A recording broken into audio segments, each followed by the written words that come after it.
अस्सलाम वालेकुम, this is Shahbaz Ali and I welcome you all on my YouTube channel शिकायत physics academy. उम्मीद है आप सब खैरियत से होंगे।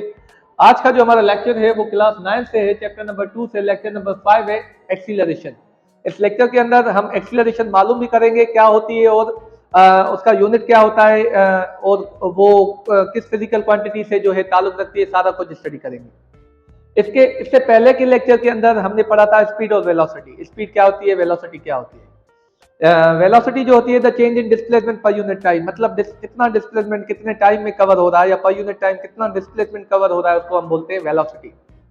वेलोसिटी के दो टाइप्स होते हैं, एक होती है यूनिफॉर्म वेलोसिटी, एक होती है नॉन यूनिफॉर्म वेलोसिटी।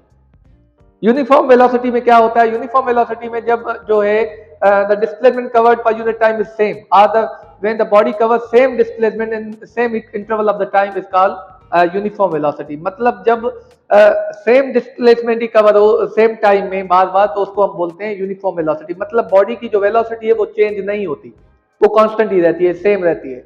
और नॉन यूनिफॉर्म में हर टाइम में, हर इंटरवल ऑफ द टाइम में जो वेलोसिटी होती है बॉडी की जो है वो चेंज होती रहती है। जैसे एक घंटे में 30 किलोमीटर पर आवर, तो दूसरे में 40, तीसरे में 60 या चौथे में 10, तो ये वेरिएशन आती जाती है। इसको बोलते हैं नॉन यूनिफॉर्म, मतलब चेंजिंग। ये बताने का मकसद ये था क्योंकि वेलोसिटी का यही कॉन्सेप्ट इस एक्सीलरेशन के अंदर यूज हो रहा है। एक्सीलरेशन क्या है, rate of change of velocity of an object with respect to time. मतलब बॉडी की, किसी भी बॉडी की जो वेलोसिटी है उसमें जो चेंज आ रहा है उसको हम एक्सीलरेशन बोलते हैं। मतलब जब कांस्टेंट वेलोसिटी होती है उसमें कोई भी एक्सीलरेशन प्रोड्यूस नहीं होती, जब चेंज आती है तो वो बढ़ती है या कम होती है वो बात की बात है। जब चेंज आती है तो उसमें क्या प्रोड्यूस होती है, एक्सीलरेशन प्रोड्यूस होती है। इसको बोलते हैं हम एक्सीलरेशन। मिसाल के तौर पे अगर मैं आपको मिसाल दूं कि एक कार है और एक बाइक है, दोनों 40 किलोमीटर पर आवर पे जो है स्पीड पे मूव कर रहे हैं, सेम स्पीड पे, तो आप मुझे बताएं इन दोनों में एक्सीलरेशन कितनी हुई।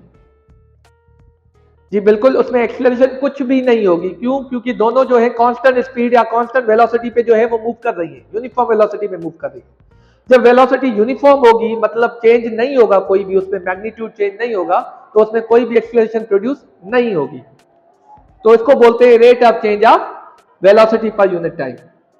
अच्छा, एक्सीलरेशन का फार्मूला क्या है, चेंज इन वेलोसिटी पर यूनिट टाइम। मतलब वेलोसिटी में कितनी चेंज आ रही है कितने टाइम के अंदर, इसको हम बोलते हैं एक्सीलरेशन।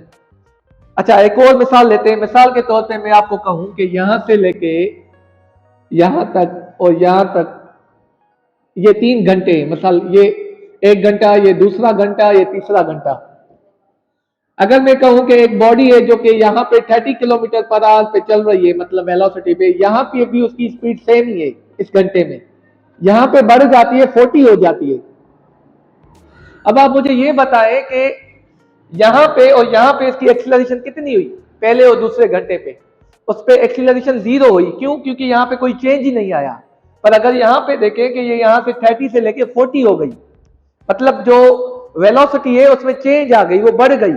जब ये चेंज आती है तो उसको हम बोलते हैं एक्सीलरेशन। ठीक है, तो जब भी वेलोसिटी में चेंज आता है उसको हम बोलते हैं एक्सीलरेशन। अगर वेलोसिटी बढ़ रही है तो उसको बोलते हैं पॉजिटिव एक्सीलरेशन। अगर वेलोसिटी जो है वो कम हो रही है, मिसाल के तौर पे यहाँ पे 30 है, ये कम होकर 20 हो जाए, तो इसको बोलते हैं हम नेगेटिव एक्सीलरेशन, या इसको डेक्सीलरेशन भी बोलते हैं, या इसका और नाम भी है रिटार्डेशन।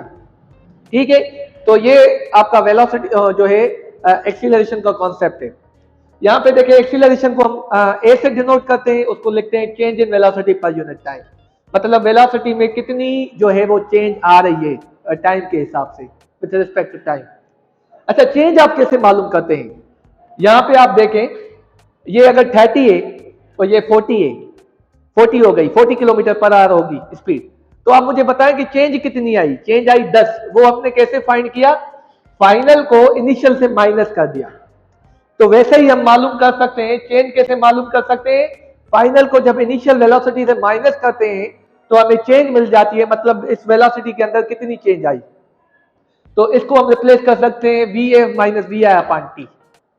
तो ये फार्मूला बन गया एक्सीलरेशन का। मिसाल के तौर पे मतलब ये हुआ कि यहाँ पे आप एक्सीलरेशन भी मालूम कर सकते हैं, डेक्सीलरेशन भी मालूम कर सकते हैं। मतलब वेलोसिटी बढ़ रही है तो चेंज कितनी आ रही है, वेलोसिटी कम हो रही है तो चेंज कितनी आ रही है, दोनों चीजें हम जो है वो मालूम कर सकते हैं।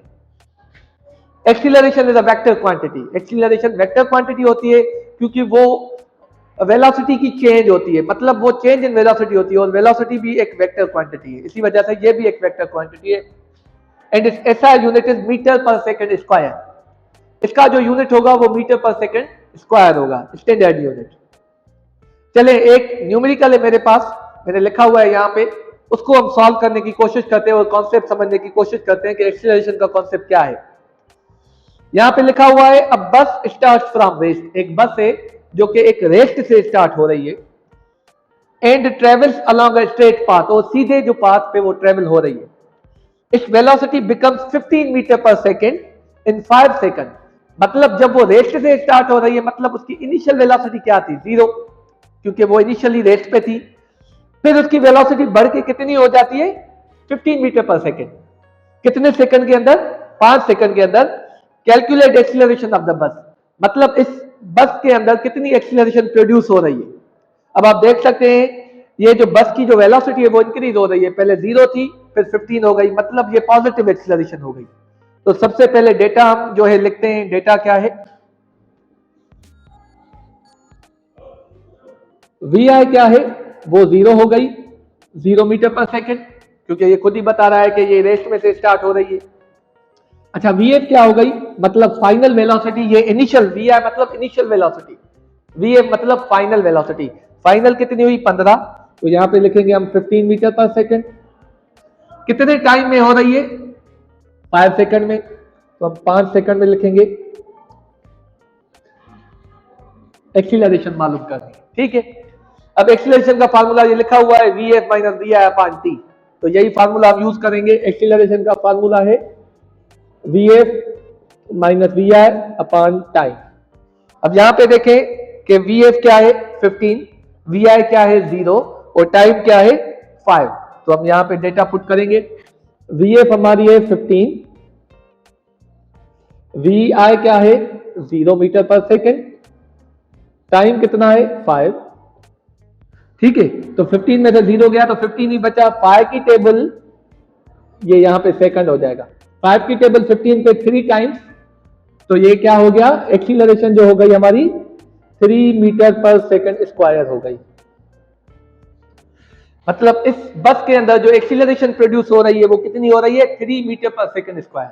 अब इसका मतलब क्या हुआ 3 मीटर पर सेकंड स्क्वायर का मतलब, इसका मतलब ये हुआ कि हर सेकंड के अंदर जो बॉडी में जो वेलोसिटी में चेंज आ रहा है वो 3 मीटर पर सेकंड का आ रहा है। मतलब वो जो इंक्रीज हो रही है वेलोसिटी, वो हर सेकंड में 3 मीटर पर सेकंड के हिसाब से इंक्रीज हो रही है। मतलब पहले सेकंड में 3 मीटर पर सेकंड है तो दूसरे में 6 हो जाएगी, तीसरे में 9 हो जाएगी, चौथे में 12 हो जाएगी, इस हिसाब से इसमें एक्सीलरेशन प्रोड्यूस हो रही है। तो उम्मीद है आपको एक्सीलरेशन का कॉन्सेप्ट ये समझ में आया होगा। अगर कोई भी क्वेश्चन या क्वेरी रह गई तो हमें आप कमेंट सेक्शन में पूछ सकते हैं। इंशाल्लाह will meet you in the next lecture. Thank you very much.